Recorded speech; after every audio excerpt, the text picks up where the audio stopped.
Dear students, मैं सौरभ राजपूत। मैं आपको बताने वाला हूँ लेथ मशीन के रिमेनिंग पार्ट्स के बारे में, जो कि पिछले वीडियो में छूट गए थे। तो आइए चलते हैं। नंबर फर्स्ट, चक। चक क्या होता है? सबसे पहले आपको डायग्राम दिखा देता हूँ।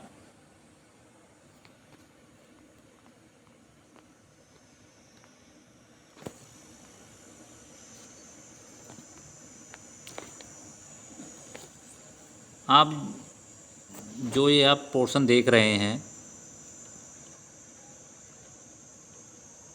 ये हमारा चक होता है। इसका कार्य क्या होता है? वर्क पीस को होल्ड करना और उसे मूव कराना। ये जो चक है, स्पिंडल की सहायता से हेड स्टॉक से कनेक्ट रहता है।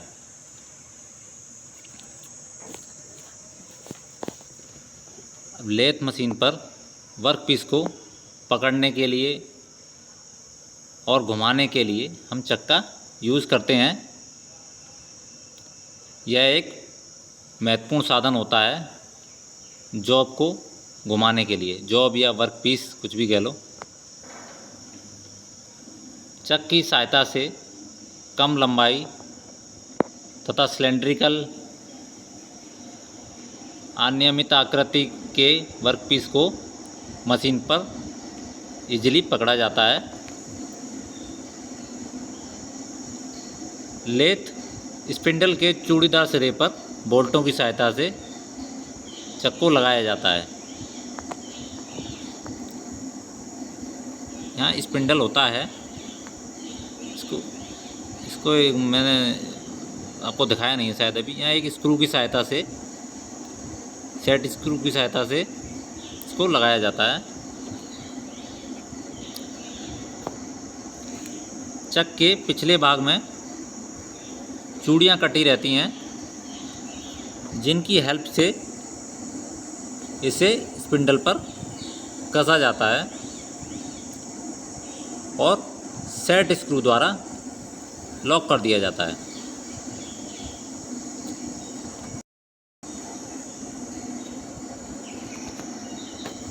यहाँ पर हम दो प्रकार के चकों के बारे में पढ़ेंगे।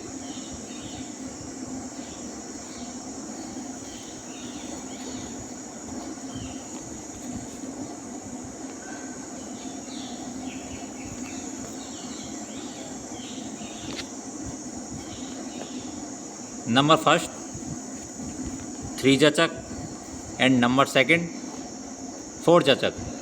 तो आइए जानते हैं थ्री चक क्या होता है और फोर चक क्या होता है। सबसे पहले आपको डायग्राम पर लेके चलते हैं। ये जो आप डायग्राम देख रहे हैं, ये थ्री चक का डायग्राम है, स्केच डायग्राम। इसको यूनिवर्सल चक भी कहा जाता है। इसमें तीन जबड़े होते हैं। इस प्रकार के चक का अधिक प्रयोग किया जाता है। इसके जबड़ों द्वारा वर्क पीस को ठीक प्रकार से सेंटर में पकड़ा जाता है। इसके पीछे के भाग में बेवल गियर कटे रहते हैं या स्थित हो रहते हैं। बेवल गियर बताता हूँ। जो ये आप डायग्राम में देख रहे हैं, कुछ इस टाइप के, ये हमारे बेवल गियर होते हैं। ये देख रहे हैं आप यहाँ पर, ये बेवल गियर हैं। इन गियर से मिलती हुई तीन बेवल पिनियल जुड़ी रहती हैं। जैसे ये जो आप देख रहे हैं, ये हमारी बेवल पिनियन है। ये गियरों से अटैच रहती हैं। किसी भी बेवल पिनियन को उसकी वर्क सॉकेट में चक रिंच की सहायता से या चक रिंच घुसाकर घुमाया जाता है। आप इस डायग्राम अभी आपको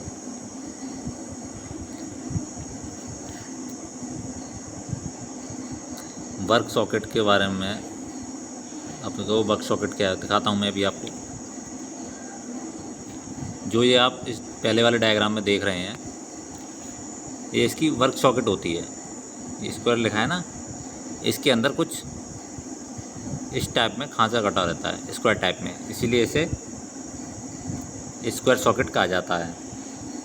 तो इसके अंदर चक रिंच को घुसाकर इसे क्लॉकवाइज या एंटी क्लॉकवाइज दोनों तरफ घुमाया जा सकता है। अगर आप क्लॉकवाइज घुमाएंगे इसको तो ये चक के जो जबड़े हैं ना, ये अंदर सेंटर की तरफ मूव करेंगे।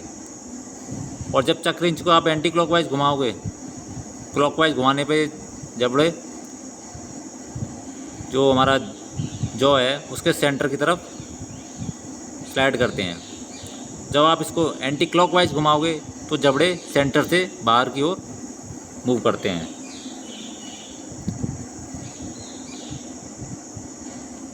और ये जबड़े वर्क पीस को सेंटर में होल्ड या रिलीज़ करने का कार्य करते हैं।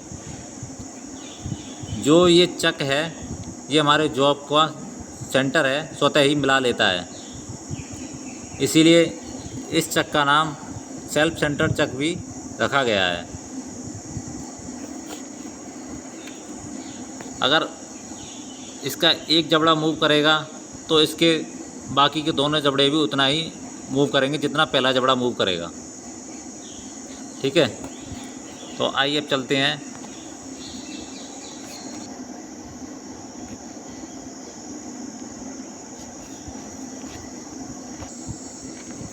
आपने देखा था थ्री-जा चक के अंदर 3 जबड़े थे, इसीलिए उस चक का नाम थ्री-जा चक रखा गया।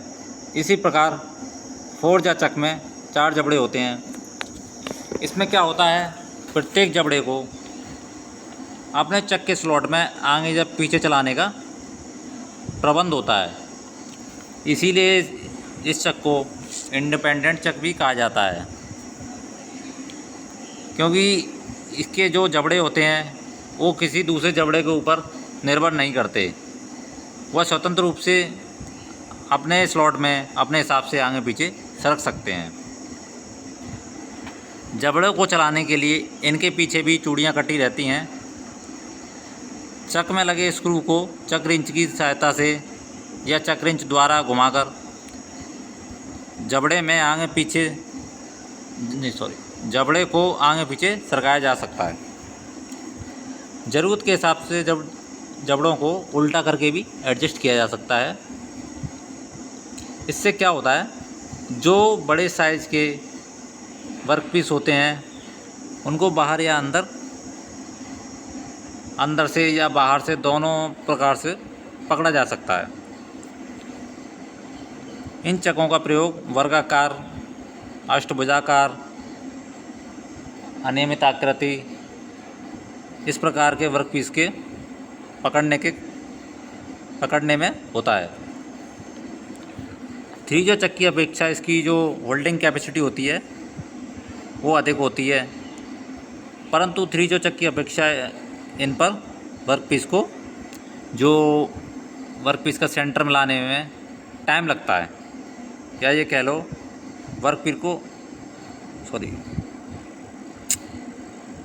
वर्कपीस को एडजस्ट करने में अधिक समय लगता है, क्योंकि जो इसके जबड़े होते हैं वो इंडिपेंडेंट होते हैं। अब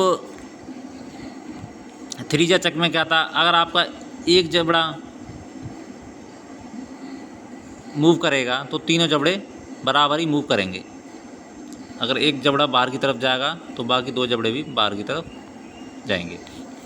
अब 4-जा चक में क्या है कि आप एक जबड़े को कसोगे तो ये नहीं कि बाकी के 3 जबड़े भी आपके उतने ही कसेंगे, वो अपनी पहले वाली स्थिति पर स्थित रहेंगे। आपको प्रत्येक जबड़े को अपने हिसाब से सेट करना पड़ेगा। और जॉब का सेंटर मिलाने के लिए हमें ब्लॉक की सहायता लेनी पड़ती है, ब्लॉक की। मार्किंग ब्लॉक कहते हैं जिसे।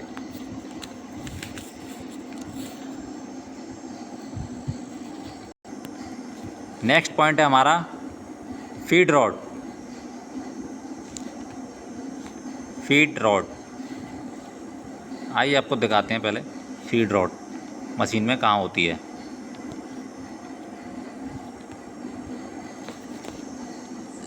जो ये आप नीचे वाली रॉड देख रहे हैं, ये लंबी शाफ्ट, ये हमारी फीड रॉड होती है। इसकी जो पूरी लंबाई है उस पर सीधे स्लॉट कटे रहते हैं। इसकी सहायता से फीड ड्राइव की जो गति होती है और पावर होती है उसको जो एप्रन गियर होते हैं उनको ट्रांसमिट किया जाता है फीड रॉड की सहायता से। और एप्रन गियर या तो कैरेज को या क्रॉस स्लाइड को चलाते हैं। जो एप्रन के अंदर ये एप्रन है, इसके अंदर जो गियर हैं वो या तो कैरेज को चलाएंगे या स्लाइड को चलाएंगे। एंड सेकंड पॉइंट क्या है इसका,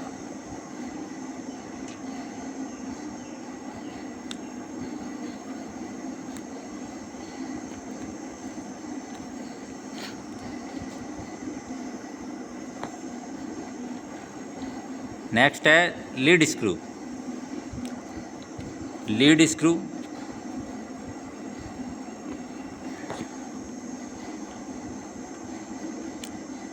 जो ये अभी आपने देखा था फीड रॉड। अब जो फीड रॉड के ऊपर एक और रॉड है जो आपको दिख रही है डायग्राम में, यह एक लंबी शाफ्ट होती है जिस पर स्टैंडर्ड चूड़ियाँ कटी रहती हैं। जैसे कि आपको ये दिख रही होंगी इंक्लाइंड लाइन, ये हमारी चूड़ियाँ होती हैं। अब यह क्या करती है लीड स्क्रू। इसका कार्य होता है, यह फीड ड्राइव की जो स्पीड होती है और उसकी जो पावर होती है उसको एक लीवर की सहायता से कैरेज को ट्रांसमिट करती है।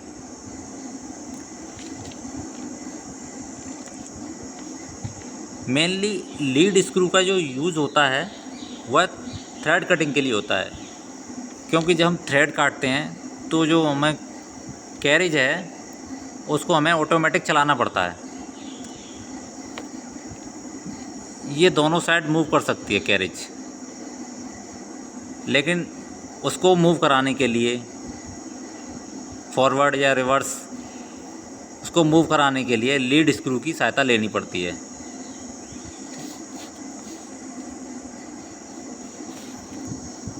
नेक्स्ट पॉइंट है ट्रे।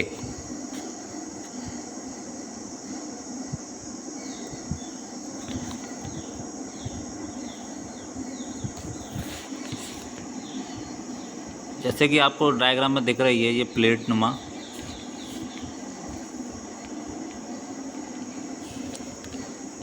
इसका कार्य यह होता है कि जब वर्क पीस से मूव करता है तो मूव करते हुए उसकी जो कटिंग की जाती है, उस पर जो भी ऑपरेशन किए जाते हैं वो मेटल का बना होता है। जो वर्क पीस होता है वो मेटल का बना होता है। तो जब उसकी कटिंग की जाती है या कोई भी ऑपरेशन किया जाता है, जैसे फेसिंग कर रहे हो आप, या टर्निंग कर रहे हो, टेपर टर्निंग कर रहे हो, ड्रिलिंग करो या नलिंग आदि जब करते हो, तो उससे क्या होता है, जो वर्कपीस होता है टूल उससे मेटल को रिमूव करता है। जो ऊपर की जो परत होती है उसको धीरे धीरे रिमूव करता है चिप्स के रूप में। जब वो चिप्स नीचे गिरती है तो वो है नीचे फर्श पर ना गिरे, क्योंकि वो मेटल की होती है। उससे क्या है, अगर आपके पैरों में अगर वो लग गई तो आपका पैर कट सकता है और टेटनस आदि भी हो सकती है। तो उसके बचाव के लिए यहाँ पर एक ट्रे लगाई जाती है मशीन में।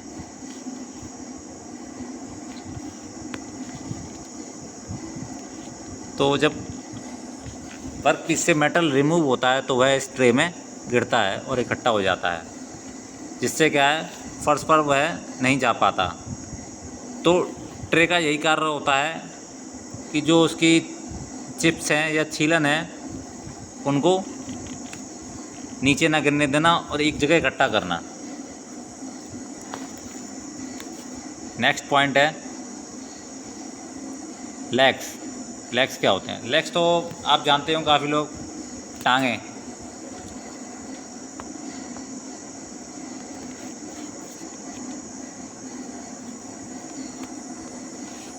ये जो आप देख रहे हैं ये मशीन की, लेथ मशीन की लेग्स होती हैं। ये हाईली कंप्रेसिबल होती हैं। ये कास्ट आयरन की बनी होती हैं और जो फर्श का जो फाउंडेशन होता है उसमें ये आप फाउंडेशन देख रहे हैं, इसमें ये नीव बोल्ट की सहायता से कसी होती हैं, अच्छी तरह कसी होती हैं। जिससे क्या होता है, जब हमारी मशीन, जब लेथ मशीन ऑपरेशन करती है कोई भी, तो इसमें वाइब्रेशन होता है।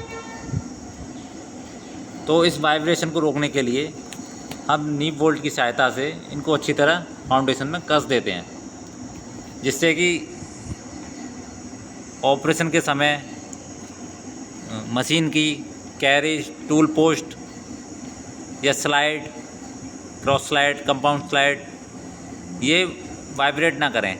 अगर ये वाइब्रेट करेंगी तो जिस शेप का हमें, जिस साइज़ में हमें अपना जॉब चाहिए, वो हमें वांछित जॉब प्राप्त नहीं होगा।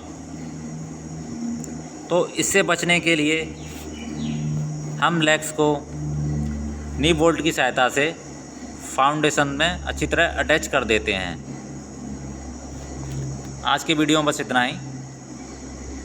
धन्यवाद।